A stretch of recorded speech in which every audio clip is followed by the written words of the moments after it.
90 రోజుల కోర్సు పూర్తి చేస్తే చాలు 100% ప్లేస్మెంట్ సపోర్ట్ తో సాఫ్ట్వేర్ జాబ్ మీ సొంతం. వెంటనే కోడ్ జ్ఞాన్ డెస్టినేషన్ ని సంప్రదించండి. హాయ్ హలో నమస్తే welcome back to Suman T. ప్రస్తుతం మనతో పాటు ఉన్నారు ఫ్యామిలీ కౌన్సిలర్ రజనీ రమ గారు. నమస్తే మ్యామ్. నమస్తే నవీన. మ్యామ్, మన రిలేషన్షిప్ మీద చాలా వీడియోలు చేసాం.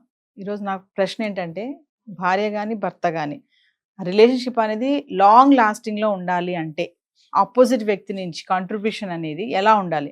అది భర్తే కానీ భార్యే కానీ ఉండాలంటే ఎట్లాంటి ఇద్దరి అండర్స్టాండింగ్ కానీ ఇవన్నీ ఒక్కసారి మేడం. అది ఏం లేదు, నమ్మకం విశ్వాసాలు అంతే. ఉమ్. అవతల వ్యక్తే సహకరించాలని ఏం లేదు, ఇక్కడ ఇద్దరూ సహకరించాలి. సహకరించాలంటే అండర్స్టాండింగ్ ఉండాలి. అండర్స్టాండింగ్ ఉండాలంటే కోఆపరేషన్ ఉండాలి. కోఆపరేషన్ ఉండాలంటే కోఆర్డినేషన్ ఇవి అన్నీ కావాలి. ఒక వంట టేస్ట్గా ఉండాలంటే అన్ని సమపాళ్ళల్లో ఉండాలి కదా. ఇంకొకటి ఏంటంటే, ఒకళ్ళ మీద ఒకళ్ళకి ఉన్న ఇష్టాన్ని పెంచుకుంటూ వెళ్ళాలి. ఇప్పుడు అతను ఎక్కడి నుంచో వస్తాడు, తినెక్కడి నుంచో వస్తున్నప్పుడు ప్రేమ ఏం పుట్టేదు. కాకపోతే ఏంటంటే, లవ్ మ్యారేజ్ అయితే ఓకే, లవ్ ఉంది అని చెప్తారు. అరేంజ్డ్ మ్యారేజ్ అయితే మీకు ముందుగానే ఏం ప్రేమలు ఏమి ఉండవు. కానీ పెళ్ళి అనే ఒక 3 ముళ్ళ బంధంతో ఆ బంధంలో ప్రేమ వచ్చేస్తుంది. అంటే మనకి పెట్టారు ఈ సిస్టమ్ 3 ముళ్ళు వేయటం అనేది. దేశంలో చాలా చోట్ల ఈ 3 ముళ్ళు వేసే పద్ధతి లేదు, మన సౌత్లో ఉంది. అంటే ఏంటంటే, ఒక్కొక్క స్టేట్లో ఒక్కొక్క విధంగా బంధానికి గౌరవం ఇస్తారు. గౌరవం ఇచ్చి ఆ బంధాన్ని ఈ పెళ్ళి అనే తంతులో పెడతారనమాట. మనకేంటంటే 3 ముళ్ళ బంధం అని చెప్పి పెట్టారు. ఒక్కొక్క ముడికి ఒక్కొక్క అర్థం కూడా చెప్పారు. సో ఆ ముళ్ళతోనే మనకి బంధం అనేది ఇద్దరు వ్యక్తుల మధ్యన ఏర్పడిపోతుంది. కొంగుముడి కూడా వేస్తారు. సో ఆ కొంగుముడితోటి ఒక విధమైనటువంటి ఆనందం కలుగుతుంది. ఓహో, మీ ఇద్దరు ముడిపడిపోయిన వాళ్ళ అనేటువంటి ఒక ఆనందం కలిగిపోతుంది ఆ క్షణంలో. ఇద్దరు చూసుకుంటారు కూడా ఆ ముడి వైపు. కాబట్టి ఆ బంధం పెళ్లితో వస్తుంది. ఆ బంధాన్ని పెంచుకోవాలంటే ప్రేమను పుట్టించుకోవాలి. పుట్టించుకోవాలంటే ఒక విత్తనం పెట్టాలి. ప్రేమ అనే విత్తనాన్ని పెట్టి అది పెంచుకుంటూ వెళ్ళాలి ఇద్దరు. భార్య ప్రేమించిందా, భర్తే ప్రేమించాలంటే దెబ్బతింటారు. నేనెందుకు ప్రేమించాలి అని ఏ ఒక్కళ్ళు అనుకున్నా అది ప్రేమ కానే కాదు. వన్ సైడ్ ఉందనుకోండి, ఏదైనా సర్వీస్ కానీ, ప్రేమ కానీ, ఒక త్యాగం కానీ ఏది తీసుకున్నా కూడా అది నడవదు. అది ఎవరికి వాళ్ళకే ఆత్మార్పణలాగా అయిపోతుంది అనమాట. మనం మాత్రమే అంకిత భావంగా ఉంటే అది మనకే శిక్ష.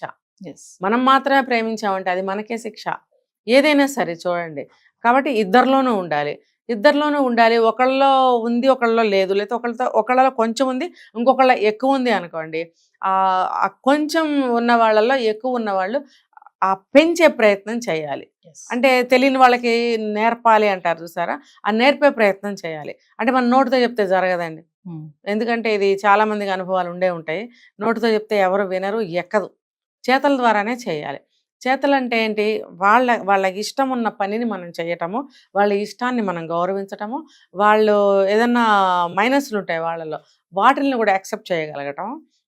ఒక ఆ వ్యక్తిని కానీ, ఆ వ్యక్తి విషయాలని కానీ, ఆ వ్యక్తి ఇష్టాలని కానీ మనం కూడా గౌరవించాలి అనేది వాళ్ళకి మనం చేతల ద్వారా చూపిస్తే వాళ్ళు ఆకర్షితులు అవుతారు, మన వైపు అట్రాక్ట్ అవుతారు. అరే, నన్ను ఇంత బాగా తిని రెస్పెక్ట్ చేస్తుంది, ఇంత బాగా గుర్తిస్తుంది. అంటే అబ్బాయి అవ్వచ్చు, భర్త గుర్తిస్తున్నాడు అని భార్య అనుకోవచ్చు. అలా అనుకున్నప్పుడు మనసు మెత్తబడుతుంది. మెత్తబడటం కాదు, మనసు ఇష్టానికి లోనవుతుంది ఫస్ట్. తర్వాత అదేంటంటే అటువైపు దృష్టి పెట్టడం మొదలు పెడతారు. తర్వాత ఇష్టం ఏర్పడుతుంది. ఇష్టం ఏర్పడిన తర్వాత కొంతకాలం జరుగుతూ ఉంటుంది. ఒక్క రోజులో జరిగేది మాయమంత్రం కాదు ఇది. కాలం గడవాలి. ఈ గడిచే లోపల ఒక బిడ్డ పుట్టచ్చు, 2 బిడ్డలు పుట్టచ్చు. మా మధ్య ప్రేమ లేదు, ఈ పిల్లలు ఎందుకు అని బాధపడతారు చాలామంది. ఆ ప్రేమ పొందాలి అనే ప్రాసెస్లో జరిగేవి ఇవన్నీ కూడా. ఇవన్నీ జరగనివ్వండి. ఇవన్నీ జరగనిస్తూ మీ ప్రయత్నాలు మీరు చేయండి. ఇది తప్పదు కదా. పెళ్ళి అంటే ఇద్దరమే కాదు, ఓన్లీ సెక్సే కాదు, పిల్లలు కూడా పుడతారు. ఇది జీవిత చక్రం అంటారు, లైఫ్ సైకిల్లో ఇవన్నీ కూడా కామన్. కాబట్టి అవన్నీ కూడా న్యాచురల్ అనుకుంటూ వెళ్ళాలి. చిచ్చి నేనేంటి పిల్లల్ని కనడం ఏంటి, నేనేంటి అప్పుడే పిల్లల్ని కనడం ఏంటి, నా అందం పాడైపోతుంది, నేను ఇంత అందగత్తెని, నేను పిల్లల్ని కనడం ఏంటి, ఇలాంటి వాటికి మీరు అనుకున్నారా ఇంకా మిమ్మల్ని భగవంతుడు కూడా బాగు చేయలేడు. ఇక్కడ ఇంకొక విషయం ఏంటంటే మేడం, కొంతమంది భర్తలు భార్య, మనం చాలా వీడియో చెప్పుకున్నాం అన్నమాట, విలువ ఇవ్వరు, అసలు వాల్యూ ఇవ్వరు. మరి అలాంటి వాళ్ళతో లాంగ్ రిలేషన్షిప్ మెయింటైన్ చేయడం కష్టమే కదా మేడం. అంతే చెప్తున్నా. ఎక్కడైతే విలువ ఇవ్వరో మనం వాళ్ళ విషయాలన్నిటికీ కూడా విలువిస్తూ వెళ్తుంటే గుర్తిస్తారండి కొంతకాలానికి. వెంటనే జరుగుతుందని నేను చెప్పను, సినిమా కాదు. టైం పట్టచ్చు, 10 ఏళ్ళు పట్టచ్చు, 15 ఏళ్ళు పట్టచ్చు, లేకపోతే ఒక్కొక్కరికి 30 ఏళ్ళు పట్టచ్చు. కానీ 30 ఏళ్ళు నేను ఎందుకు వెయిట్ చేయాలి అనుకుంటే మన బ్రతుకు పాడు చేసుకున్న వాళ్ళమే అవుతాం. ఇప్పుడు మనం ఈ వ్యక్తిని కాదనుకుని విడాకులు తీసుకుని వెళ్ళిపోతాం అనుకునేది నెక్స్ట్ స్టెప్ అదే కదా. చిచి ఈ మనిషితో నాకు కుదరట్లేదు, వదిలేసి వెళ్ళిపోవాలి ప్రతి ఆడమ్మాయి అనుకుంటుంది. ఎంత వయసు వచ్చిన స్త్రీ అయినా అనుకుంటుంది, చిచి ఇన్ని సంవత్సరాలు ఎదురు చూశాను, విలువ లేదు, గుర్తింపు లేదు, నేను ఇక్కడ ఎందుకు ఉండాలి. ఖచ్చితంగా వస్తుందండి ఈ క్వశ్చన్. కానీ ఇది ఇన్ని సంవత్సరాలు ఇక్కడ నమ్ముకుని మనం ఇక్కడ ఉన్నాము, ఇక్కడ అలవాటు పడి ఉన్నాము, ఇక్కడే అన్ని పొందాము. ఇటువంటి ప్లేస్ మనకి ఇంకెక్కడ దొరకదు. ఆ వ్యక్తి మనల్ని గుర్తించకపోతేనో, ఆ ఒక్క వ్యక్తి మనల్ని ప్రేమించకపోతేనో మనకి ఇక్కడ పెద్దగా నష్టమేమి ఉండదు. ఎందుకు? ఇన్ని సంవత్సరాల జీవితానికి అలవాటు పడిపోయాము, దీనికే అలవాటు పడతాం ముందు ముందు కూడా. దీన్ని వదిలి మనం ఎక్కడ ఉండలేము. అలా ఆ వ్యక్తిని కూడా వదిలిపెట్టి ఇంకో వ్యక్తితో కూడా ఉండలేము. వెళ్ళిపోతే వెళ్ళిపోవచ్చు, కానీ ఉండలేరు, ఇది గ్యారంటీ. వాళ్ళతో కూడా వాళ్ళు ఉండలేరు. ఉన్నా సరే వాళ్ళకి ఒక సంతోషమో ఆత్మతృప్తి అనేది కలగదు. ఎందుకంటే ఇన్ని సంవత్సరాలు ఒక వ్యక్తితో మనము అన్నీ అనుభవించాము, ఒక స్వతంత్రం అనేది ఇక్కడే ఉంది. కొత్త వ్యక్తితో మళ్ళీ మీరు ఒక 25 ఏళ్ళు 30 ఏళ్ళు ఉండాలి. అంతకాలం మీకు ఉందా వయసు? ఉంటే మరి చూసుకోవచ్చు. ఆ నమ్మకం ఉంటే ఆ వ్యక్తితో కొనసాగించవచ్చు కూడా. అయితే ఎప్పుడైతే విలువిస్తామో ఆ విలువ తిరిగి మనకు వస్తుంది. కొంతమంది భర్తలు అనుకుంటారు మేడం, నేను అన్ని చేస్తున్నాను, అన్ని ఇస్తున్నాను, అన్ని సమకూరుస్తున్నాను, పిల్లల్ని బాగా చూసుకుంటున్నాను, భార్యను బాగా చూసుకుంటున్నాను, ఇల్లు కొన్నాను, కారు కొన్నాను, ఇన్ని ఉన్నాయి, మేడం ఇద్దరు అన్ని చేస్తున్నాను, అయినా భార్యకి సంతృప్తి లేదు, అయినా ఏదో లోటు కనిపిస్తుంది తనలో, నాతో సరిగ్గా ఉండటం లేదు, అలా అనుకున్నప్పుడు కూడా ఆ రిలేషన్ మరి వెళ్తుందా లాంగ్ గా? అంటే లాంగ్ గా ఇదే చెప్తున్నా, యువతల వ్యక్తి ఒకళ్ళు అర్థం చేసుకుంటూ సర్దుకుపోతూ ఉంటే, అవతల వాళ్ళని మార్చగలిగితే ఓకే, ఆ కాలక్రమంలో మారుతారు. అసలు కంప్లీట్గా మారిపోవాలి అంటే ఆ వ్యక్తి మైండ్ ఇంకో రకంగా ఉండొచ్చు. తనకు అలవాటైన కొన్ని రెగ్యులర్ పనులు చేసుకుంటూ వెళ్ళిపోతుంటాడు. వెళ్ళిపోతూ ఉన్నప్పుడు ఇది అతనికి అంత ఇంపార్టెంట్గా అనిపించవచ్చు. మీరు అన్నట్టు అన్ని చూస్తున్నాను కదా, నాకు అక్కడ కూడా వేరే ఉంది కదా పనిపాట, ఏదో ఆఫీస్ అవ్వచ్చు, ఆఫ్టర్ రిటైర్మెంట్ కూడా ఏదైనా అవగేషన్స్ ఉండొచ్చు, ఫ్యామిలీ ఇష్యూస్ ఉండొచ్చు అతని వైపు నుంచి, కానీ ఎక్కడైనా ఏదైనా ఎలా అయినా ఉండొచ్చు. ఇంకొకటి ఏంటంటే కొంతమంది మైండ్ ఫ్రీజ్ అయి ఉంటుంది. అది చిన్నప్పటి నుంచి పెరిగిన వాతావరణం, వాళ్ళ పేరెంట్స్ అతనికి నేర్పిన కొన్ని విషయాలు ఉంటాయి, వాటి మీదే వాళ్ళకి గురి ఉంటుంది. అవి ఆ నమ్మకంలో నుంచి వాళ్ళు బయట పడలేరు. ఫ్యామిలీని బాగానే చూస్తారు కానీ కొన్ని విషయాల్లో వాళ్ళు ఈవిడ ఆశించినంత విధంగా ఉండలేకపోవచ్చు. దానికి ఇంకా మనం ఏమీ చేయలేము.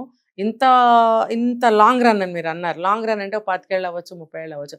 అంత వయసు వచ్చిన తర్వాత ఇంకా ఆవిడ కొంచెము దానికే అడ్జస్ట్ అయి ఉండటం అనేది ఒక పరిష్కారం అని నేను చెప్తా. అప్పుడు వెళ్ళిపోయి ఏం చేయలేరు, ఇప్పుడు ఇందాక చెప్పినట్టు. కాబట్టి అతను అన్నీ ఇస్తున్నాడు. కొన్ని సందర్భాల్లో అలా ఉంటున్నప్పుడు కంప్లీట్గా మారిపోవాలని ఎవరు కోరుకోకూడదు. కంప్లీట్గా ఎవరు మారరు.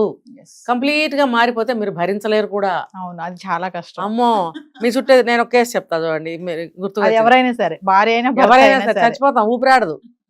ఏంటంటే నేను ఒక కేసు చెప్తాను, నేను కళ్ళారా చూశాను, చూడందే వినందే చెప్పనని కూడా చెప్పాను.